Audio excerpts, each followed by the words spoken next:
some stuff that happened. And, no, look, there's a lot to talk about with the Vatican. I'll give you one example. The Pope just returned from a trip to Africa, where the church is growing very vibrantly.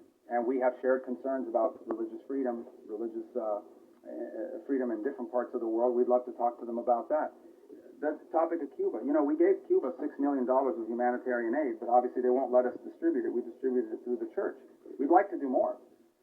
We're willing to give more humanitarian aid to Cuba, by the way, distributed through the church, but the Cuban regime has to allow us to do it. They won't allow us to give their own people more humanitarian aid, and we're willing to do it through the church. So there's a lot to talk about. The president recently said that the Pope is endangering a lot of Catholics as a result of his rhetoric around the Iran war. Is that a sentiment? Well, I don't think that's an accurate description of what he said. I think what the president basically said is that Iran can't have a nuclear weapon because they would use it against places that have a lot of Catholics and Christians and others, for that matter. It goes back to the central point. I think the president, without trying to speak for him, but I think I can characterize it this way. He doesn't understand why anybody, leave aside the Pope, the president, and I, for that matter, I think most people, I cannot understand why anyone would think that it's a good idea